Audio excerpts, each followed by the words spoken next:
Hi everyone, welcome to my YouTube channel.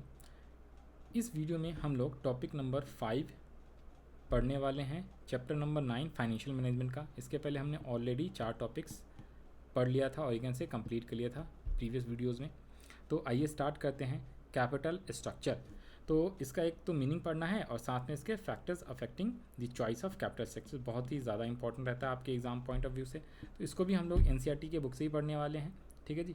NCERT के book से पढ़ेंगे और इसमें एक एग्जाम्पल भी रहता है, इसलिए ये टॉपिक वेरी वेरी इंपॉर्टेंट लगा लेना आप लोग। वेरी वेरी इंपॉर्टेंट स्टार लगा लो या वेरी वेरी इंपॉर्टेंट, क्योंकि इसमें एक न्यूमेरिकल क्वेश्चन भी रहता है। न्यूमेरिकल वाला पोर्शन अलग से एक वीडियो बना भी दूंगा मैं, ठीक है। बाकी इसमें हम लोग क्विकली ये सारी चीज़ रिवाइज कर लेते हैं। आइए, तो सबसे पहले हम लोग बात करते हैं कैपिटल स्ट्रक्चर्स क्या होता है। तो कैपिटल स्ट्रक्चर्स का मतलब क्या होता है? कैपिटल स्ट्रक्चर्स का मतलब क्या होता है, जो हमने फाइनेंशियल डिसीजन पढ़ा था ना, उसमें हमने फाइनेंसिंग डिसीजन पढ़ा था। कहने का मतलब हम लोग डेट कहाँ से मंगाएंगे और इक्विटी कहाँ से मंगाएंगे, और ये कैसे डेट कहाँ से कह रहा हूँ, डेट में कितने पैसे मंगाएंगे और इक्विटी में कितने पैसे मंगाएंगे, ठीक है। टोटल फंड अगर हमें 10 लाख रुपए चाहिए सपोज़, तो इस 10 लाख में से डेट से कितने पैसे मंगाने हैं और इक्विटी से कितने मंगाने हैं, मेनली इसी को हम लोग कैपिटल स्ट्रक्चर बोलते हैं। तो आइए ज़रा स्टार्ट करते हैं। तो कह रहा one of the important decisions under financial management relates to the financing pattern और proportion the use of different sources in raising funds. तो यहाँ पे ये हाईलाइट कर लो कि ये क्या करता है, the proportion of use of different sources in raising funds. तो on these basis ownership the sources of business financing can be broadly classified into 2 category. एक होता है आपका ओनर्स फंड और दूसरा होता है बोरोड फंड्स। ओनर फंड्स को आप इक्विटी भी बोलते हो, बोरोड फंड को आप डेट भी बोलते हो, आगे हमें पढ़ना है। और एग्जैक्टली अगर मैं बोलूँ तो यहाँ पे आप लिख लो ओनर्स फंड और बोरोड फंड। तो ओनर्स फंड में कौन आ गया, equity share capital, preference share capital, reserve and surplus. Reserve and surplus के अंदर ही आपका वो रिटेन अर्निंग वो सारे आ जाते हैं। बोरोड फंड के अंदर आपका आ गया डेट। डेट का मतलब डिवेंचर्स, लोन्स, बॉन्ड्स, ये सारे आ जाते हैं। तो वही सेम चीज़ यहाँ पे आपको बताया हुआ है, लोन, बॉन्ड्स, ठीक है जी। और यहाँ पे equity share capital, preference share capital and surplus, तो इसे आप हाईलाइट कर सकते हो चाहो तो ओनर्स फंड का मतलब क्या होता है और बोरोड फंड्स का मतलब क्या होता है, ठीक है। ये इंपॉर्टेंट चीज़ें आप हाईलाइट कर लो। पब्लिक आपका डिपॉजिट, ये सारे। तो आगे कह रहा है capital structure refers to mix between owners and borrowed fund, these shall be preferred as equity and date.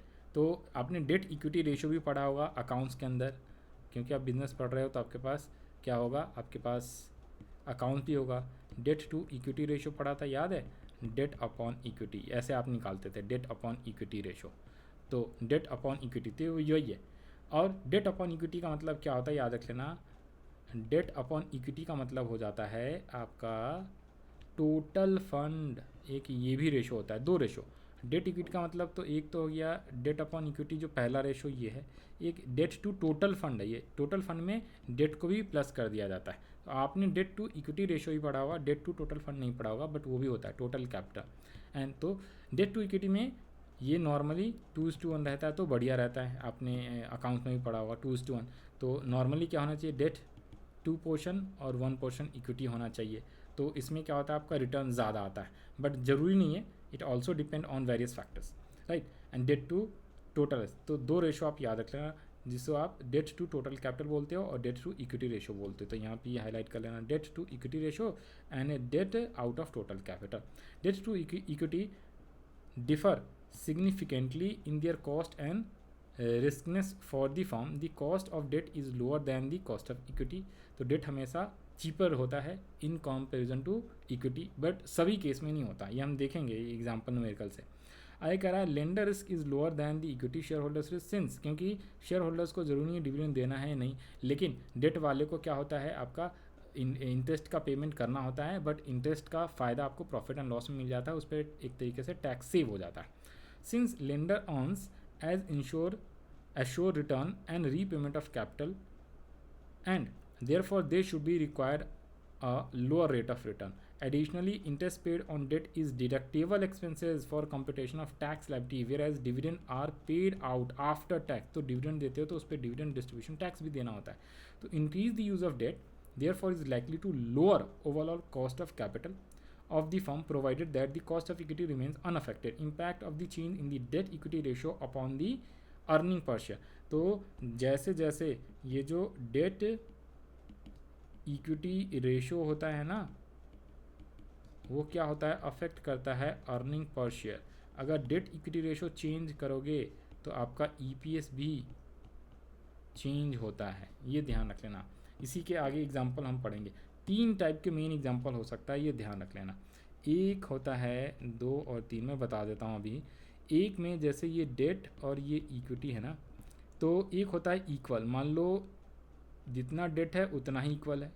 मान लो आप ऐसे करके लिख लो ना, debt equals to equity, debt is greater than equity and debt is less than equity.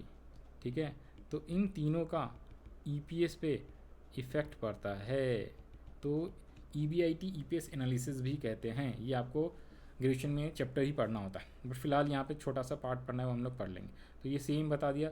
Date is cheaper but some more risky for business because the payment of interest and return of principal is obligatory for the business. Any default in meeting the commitments may force the business to go into liquidation. मतलब अगर आपने date ज़्यादा use कर लिया, debt financing ज़्यादा कर लिया, तो आपको इंटरेस्ट का पेमेंट करना ही करना है कंपलसरी साल के एंड में.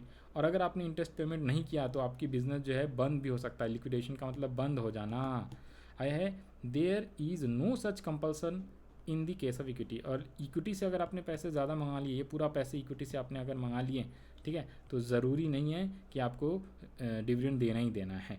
तो which is therefore consider riskless, तो उसमें आपका रिस्क कम रहता है. Higher use of debt increase the fix financial charge of the business. As a result increase in the debt increase use of debt increase the financial risk. तो अगर आप date increase करते हो तो आपका रिस्क भी जो है बढ़ जाता है. कौन सा? Financial risk. Financial risk is the chance that a firm would fail to meet the payment obligation. आगे कह रहा है कैपिटल स्ट्रक्चर. हाँ जी, capital structure of a company thus affect both profitability and financial risk. A capital structure will be said to be optimum, या you can say optimal. तो आपकी capital structure क्या होनी चाहिए? ना तो बहुत ज़्यादा डेट हो, ना तो बहुत कम डेट हो. ठीक है, तो एक ऑप्टिमल होना चाहिए कि जिससे हमारा रिस्क और रिटर्न क्या हो, बैलेंस रहे. और उसके लिए हमें कई सारे सिचुएशंस बनाने पड़ते हैं, न्यूमेरिकल एग्जांपल सेट करना होता है. कहने का मतलब हमें कितने अमाउंट चाहिए और कहाँ कहाँ से चाहिए, कितने रिटर्न, इंटरेस्ट रेट क्या रहेगा, तो उसके ऊपर डिसाइड किया जाता है कि कहाँ से कितना डेट और कितना इक्विटी मंगाना चाहिए. अब देखो यही एग्जांपल यहाँ पे सेम समझा देता हूँ आपको. ऑलरेडी लिखा हुआ है, कोई लिखने की ज़रूरत नहीं है, बुक में जो है वही बता दे रहा हूँ. बाकी इसका अलग से न्यूमेरिकल क्वेश्चंस आपको बता देंगे. ठीक है, उसकी अलग से वीडियो आपको मिल जाएगी इसी प्लेलिस्ट में एंड में. तो यहाँ पे देखो एग्जांपल 1 कह रहा है क्या, आपको फ़ंड कितने की ज़रूरत है. ध्यान से देखना, हमें 30 लाख रुपए की फ़ंड चाहिए. ये एक तरीके से ये क्वेश्चन का पार्ट है, ध्यान से देखना. ये एक तरीके से क्वेश्चन है और ये आंसर का पार्ट है. ठीक है, ऐसे समझना. तो अपने को फ़ंड चाहिए टोटल 30 लाख. मतलब बिजनेस में कंपनी एक्स है, ठीक है, उसे रिक्वायरमेंट है 30 लाख रुपए की. अब वो 30 लाख रुपए कहाँ कहाँ से मंगाएगा और कितना कितना. तो हमें 2 चीज़ें हैं, डेट से पैसे मंगाने और इक्विटी से. तो डेट से कितना मंगाऊँ, इक्विटी से कितना मंगाऊँ. या तो डेट से 0 पूरा का पूरा 30 लाख इक्विटी से मंगा लूँ, या पूरा 30 लाख डेट से और इक्विटी से 0 मंगा लूँ, या 15 मंगा लूँ. ठीक है जी.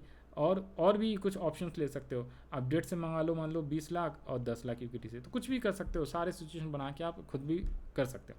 तो यहाँ पे बताया हुआ क्या, इंटरेस्ट रेट और टैक्स रेट कितना है. तो इंटरेस्ट रेट 10%, टैक्स रेट है 30%. फिर आगे है ये कह रहा है इक्विटी और डेट से हम कितना कितना मंगाएंगे. तो पहला सिचुएशन कह रहा है डेट से तो नील है, नहीं ये इक्विटी नहीं, ये EBIT है. सॉरी ये कह रहा है EBIT कितना है, 4 लाख. EBIT का मतलब प्रॉफिट, फ़ायदा जो कमाया है, earning before interest and tax, वो 4 लाख है. ठीक है, तो हम अगर 4 लाख कमाना चाहते हैं या कमाएंगे 30 लाख रुपए पैसे लगा के, तो उस 30 लाख को हमें डेट से कितना मंगाना चाहिए, इक्विटी से कितना मंगाना चाहिए. ये कह रहा है डेट फंड बताया हुआ है, तो ये है एक तरीके से डेट. तो डेट से नील है तो इसमें प्लस कर लो इक्विटी. तो डेट से कह रहा है 0, तो यानी कि पूरा पैसा इक्विटी से मंगा रहा है. डेट से 10 लाख तो इक्विटी से 20 लाख. 20 लाख डेट से तो 10 लाख इक्विटी से, ठीक है। तो ये 3 सिचुएशन है, इसी का आंसर यहाँ पे। This is called EBIT EPS analysis. ये आपको एग्जैक्टली जो है बीकॉम में पढ़ना पड़ेगा अगर आप बीकॉम करोगे आगे चल के, चाहे पास या ऑनर्स। उसका एक सब्जेक्ट का नाम है फाइनेंशियल मैनेजमेंट, उसमें कई सारे चैप्टर्स आएंगे, कैपिटल स्ट्रक्चर का चैप्टर वहाँ से, ठीक है। ऐसे बहुत सारे एग्जाम्पल बनते हैं, यहाँ पे आपको थोड़ा सा ही पढ़ना है, तो ध्यान से देखो इसमें क्या क्या है, राइट। अब आपको समझ में आ गया कि आपको 30 लाख रुपए चाहिए। अब इसका यहाँ पे कोई यूज़ नहीं है।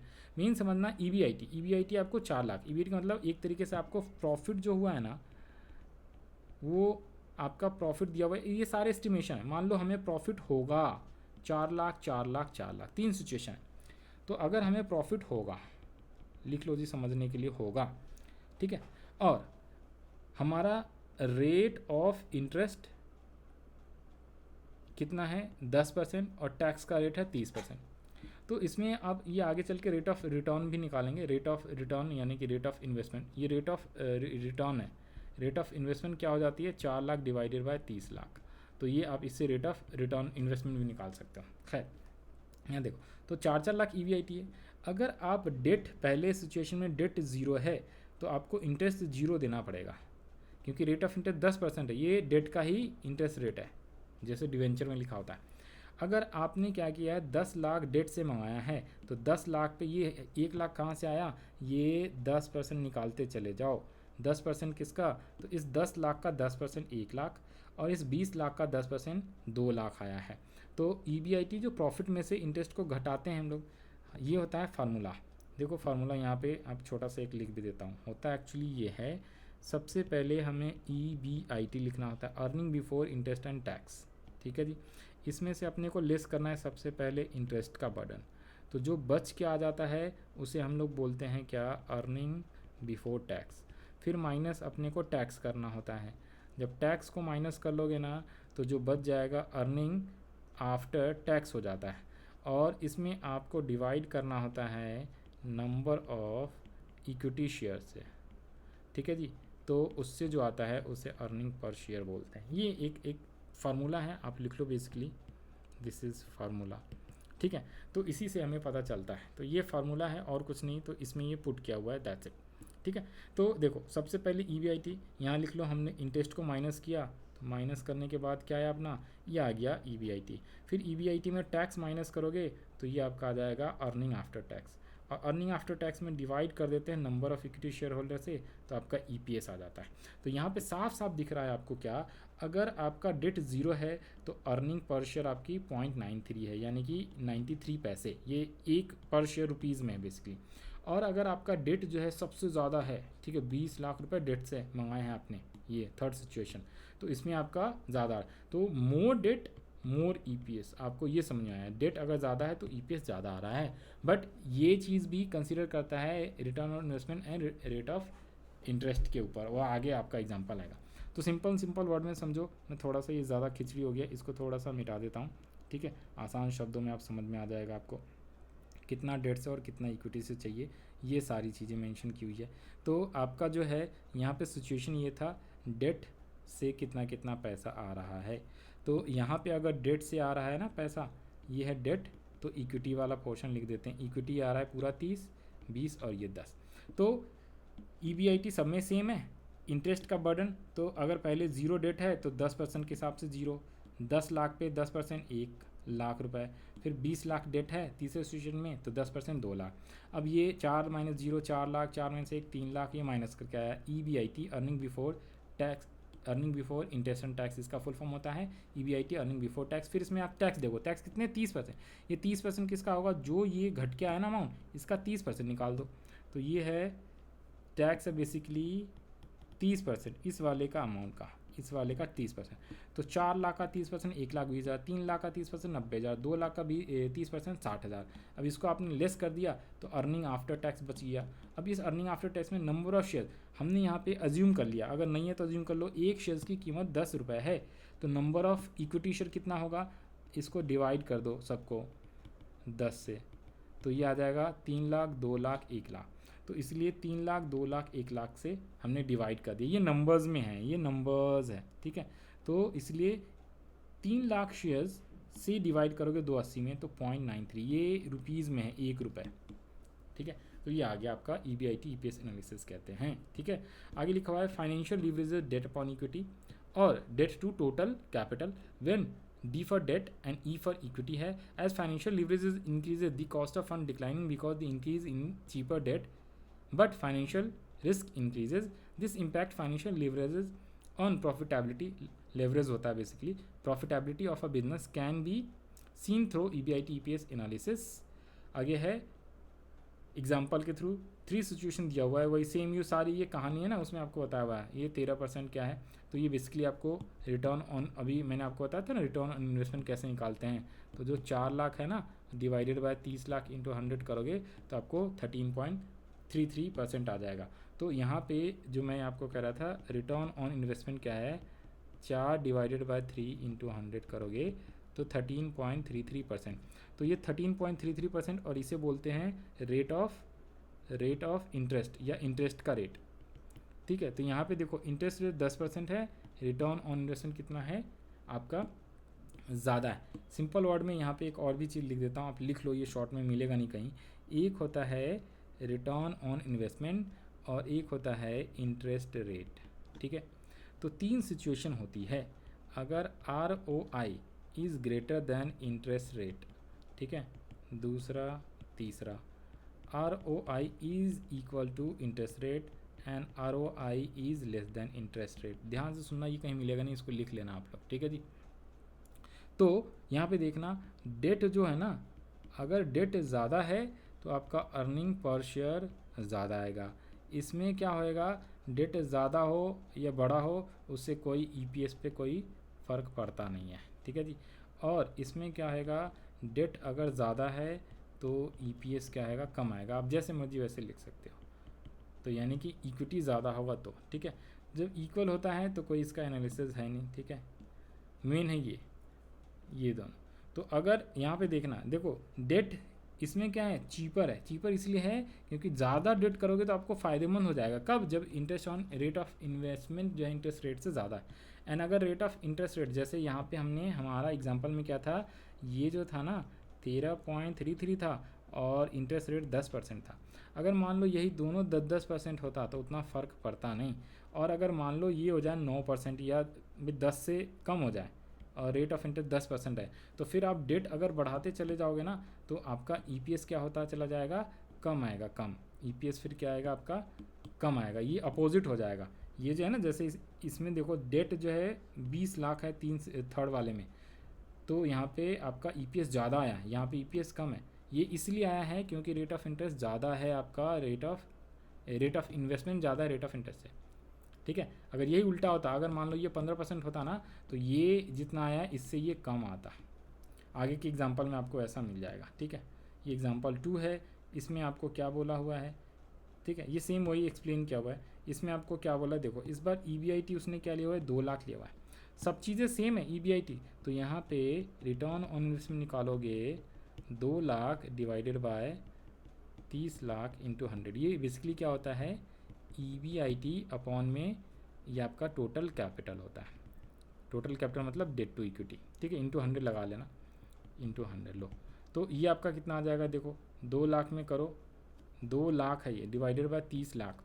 तो एक बार कैलकुलेटर से कर लो, ये कुछ पॉइंट में आएगा, 7 पॉइंट या 6.66 करके आएगा, 10 से कम रहेगा, ठीक है। तो 10 से कम रहेगा तो 2 डिवाइड बाय 3 कर लो ना, तो ये आएगा 6.67। तो आपकी रिटर्न ऑन इन्वेस्टमेंट है कितनी, आपकी रिटर्न ऑन इन्वेस्टमेंट है इतनी, और इंटरेस्ट रेट कितना है, तो इस बार उल्टा हो जाएगा, 10% है। 10% ऊपर में लिखा था ना 10%, तो इसलिए इस बार देखो ये उल्टा चला जाएगा। देखो यहाँ पे ज़्यादा है, ये कम है, ये कम है, सब चीज़ सेम है। EBIT EPS ये देख लो, earning before interest and tax, और इसमें से आपने इंटरेस्ट माइनस किया तो EBIT आया। तो अगर आपका डेट 0 है, 0 1 लाख है तो 10%, ये 2 लाख, सब सेम है। बस EBIT को इसने बदला हुआ है, 4 लाख की जगह पे 2 लाख लिखा हुआ है, ठीक है। तो ये घट के आ गया 2 लाख, ये 1 लाख, ये 0।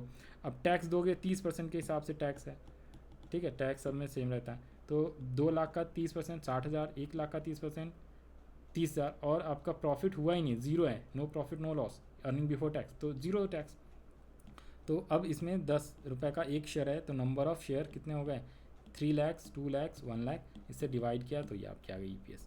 तो ये एग्जाम्पल 2 था, इसी चीज़ को यहाँ पे सबको एक्सप्लेन किया हुआ है। तो ये रहा 6.66, ठीक है, ये एक्सप्लेन करके आपको बताया EBIT EPS एनालिसिस। फिर है factors affecting choice of capital structure, तो फटाफट इसको पढ़ लेते हैं, ठीक है। तो इंटरेस्ट कवरेज रेशो, ठीक है, cash flow position, debt service coverage ratio, cost of debt, tax rate, return on investment, इसका मतलब यह वही 3 चीज़ें बता दी आपको, cost of equity, risk consideration, flotation cost, तो और फ्लेक्सिबिलिटी कंट्रोल। तो ये आपके टोटल 13 जो हैं, 13 कह रहा हूँ 14 जो है फैक्टर्स हैं, राइट। टाइम 20 मिनट ऑलरेडी हो चुका है, बट कोई बात नहीं, चलो इसी में आपको समझाते हैं। यहाँ पे मैंने आपको टोटल 11 फैक्टर्स दिखाए हैं, जो मेन यही है, ठीक है। क्वेश्चन सिंपल आता है, फैक्टर्स अफेक्टिंग कैपिटल स्ट्रक्चर, या न्यूमेरिकल एक क्वेश्चन आ जाता है केस बेस्ड स्टडी, तो न्यूमेरिकल के लिए बता दिया। और ये फैक्टर्स, तो आ जाओ जी, आपको शॉर्ट में थोड़ा ये रीड कर लेना आप, नहीं तो वीडियो बड़ा हो जाएगा। बाकी मैं आपको इसको एक्सप्लेन कर देता हूँ, रीडिंग लाइन बाय लाइन आप घर पे कर लेना, राइट। तो सबसे पहला क्या है कैपिटल स्ट्रक्चर्स के फैक्टर्स, कैश फ्लो पोजीशन। तो देखो, अगर आपकी पोजीशन जो है कैपिटल स्ट्रक्चर्स का पोजीशन, मतलब कैश फ्लो पोजीशंस क्या है, cash flow position must be consider before borrowings. तो cash flow must not only cover fix cost या fix payment obligations, but also some buffer stock आपके पास अवेलेबल होना चाहिए। तो जो आपको पैसे पेमेंट करने हैं इंटरेस्ट वगैरह का, उतने कैश तो चाहिए, साथ में आप एक्स्ट्रा कैश भी रखोगे ना, बिजनेस को चलाना है तो इसके ऊपर क्या होता है, डिपेंड रहता है कैपिटल स्ट्रक्चर आपका कैसा है। तो कहने का मतलब क्या है, अगर मान लो आपको इंटरेस्ट पेमेंट करनी है 10,000, तो 12,000 आप अपना कैपिटल एस्टिमेशन, कैश एस्टिमेशन लेके चलोगे, क्योंकि 2,000 का एक्स्ट्रा बफर कैश रखोगे। इंटरेस्ट कवरेज रेशो, कि भाई आपका इंटरेस्ट जो है पूरा का पूरा कवर होना चाहिए, तो आप वैसा रेशो रखोगे डेट इक्विटी, या यू कैन सिंपली से कैपिटल स्ट्रक्चर आपका ऐसा, उतना डेट उतना इक्विटी फाइनेंस करोगे, सो दैट आपका क्या है, इंटरेस्ट कवर रेशो हो जाएगा। इंटरेस्ट कवर रेशो का EBIT अपॉन इंटरेस्ट हो, तो कहने का मतलब अगर आपकी EBIT 20,000 रुपये है, ठीक है, और आपका जो है इंटरेस्ट का बर्डन है सपोज 10,000, तो ये 2:1 हो गया ना, एक तरीके से 2 हो गया, तो इंटरेस्ट कवरेज रेशो आपका 2 टाइम्स हो गया। तो higher the ratio lower shall be the risk of the company. तो इसको हम कोशिश करेंगे हमारा क्या हो, डेट कम हो, जितना EBIT आ रहा ना, ठीक है, उसके कंपेरिजन में ये नॉर्मली 2:1, या कहने का मतलब क्या है, EBIT ज़्यादा होनी चाहिए, इंटरेस्ट कम, तो हायर रेशो रहेगा ना, तो लोअर द रिस्क रहेगा, अदरवाइज दिक्कत हो जाएगी। डेट सर्विस कवरेज रेशो कहता है कि आपका जितना भी डेट है, डेट, ठीक है, तो उस पर आपको एक तो इंटरेस्ट का पेमेंट करना होगा, उसके अलावा अगर आपने प्रेफरेंशियल इशू कराया तो प्रेफरेंस डिविडेंड देना पड़ेगा, और अगर और भी कोई ऑब्लिगेशंस है तो उसको आपको कवर करने लायक आपकी प्रॉफिट होनी चाहिए, profit before depreciation, interest and non expensive, ये सारे मिला के। तो debt service coverage ratio takes care of deficiency refer to the interest coverage ratio, the cash profit generated by operations are compared with the total cash requirement of the services to the of the debt and preferentials capital it is calculated. तो यहाँ पे भी ये ध्यान रख लेना, higher the debt service coverage ratio increase better to meet the liability. तो कहने का मतलब आपका जो है ना, डेट कवरेज रेशो सिंपल याद रख लेना आप, शॉर्ट में आपको कहने का मतलब ये आपको लिखा देता हूँ कि ये दोनों ज़्यादा रहने से ना बेटर होता है, this should be higher, both should be higher. Return on investment भी वही है, तो रिटर्न ऑन इन्वेस्टमेंट पे आपको 3 चीज़ें बता दी थी मैंने, return on investments, return on investments, return on investment. एक तो होता है अगर इंटरेस्ट रेट से ज़्यादा है, इक्वल है, और आपका लेस देन इंटरेस्ट रेट है, इंटरेस्ट रेट, ठीक है, तो उस केस में आपका क्या होगा, तो ये चीज़ बता दिया था।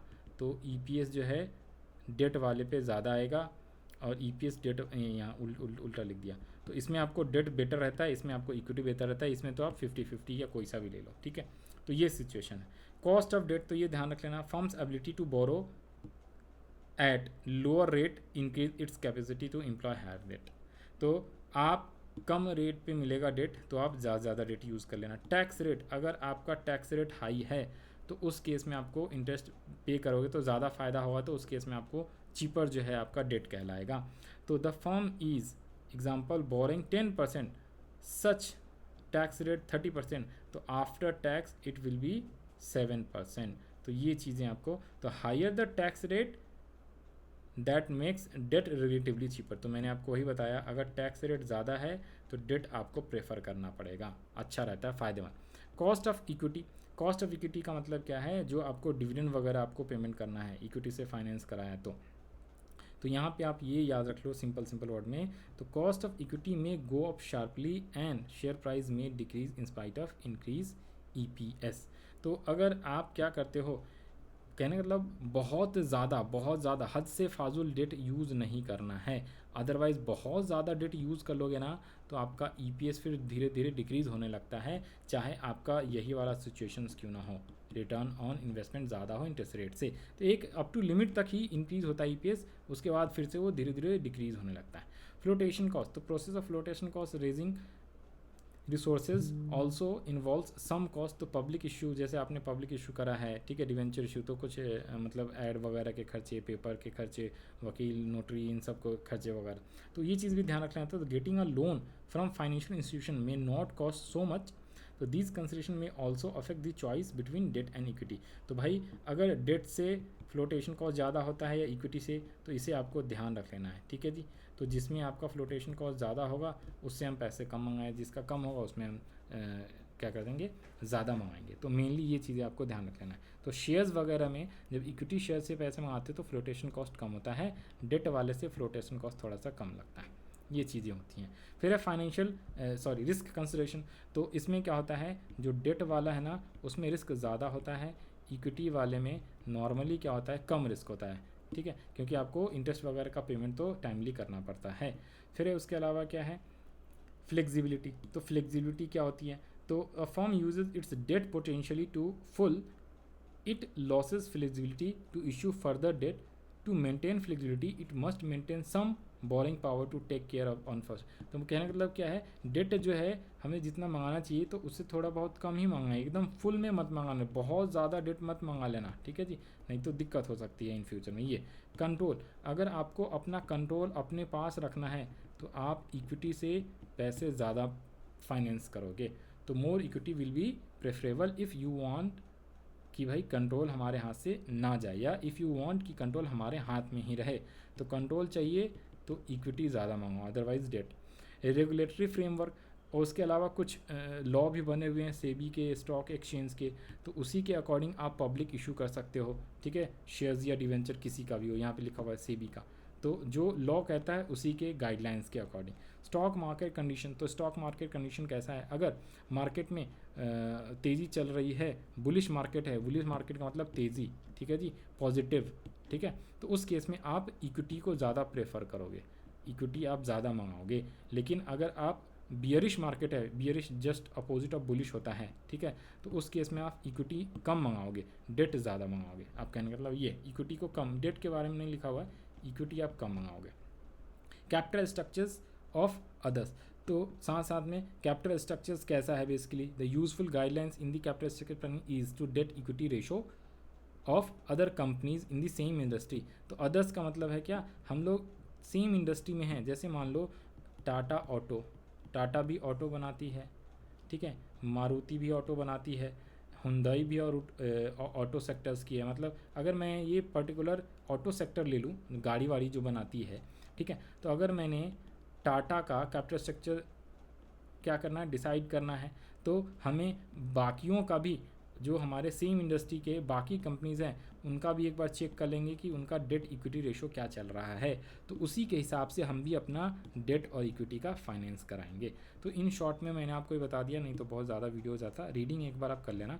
तो कैपिटल स्ट्रक्चर्स के अंदर factors affecting choice of capital structures क्या है, कैश फ्लो पोजीशंस, तो ज़्यादा कैश होएगा आपका तो डेट आप ज़्यादा करोगे। In short cash flow position अच्छी होगी तो डेट से पैसे ज़्यादा मंगाओ, ठीक है। इंटरेस्ट कवरेज रेशो के हिसाब से डेट एंड इक्विटी रखोगे, तो इन दोनों में क्या होता है, डेट ज़्यादा प्रेफरेबल होता है।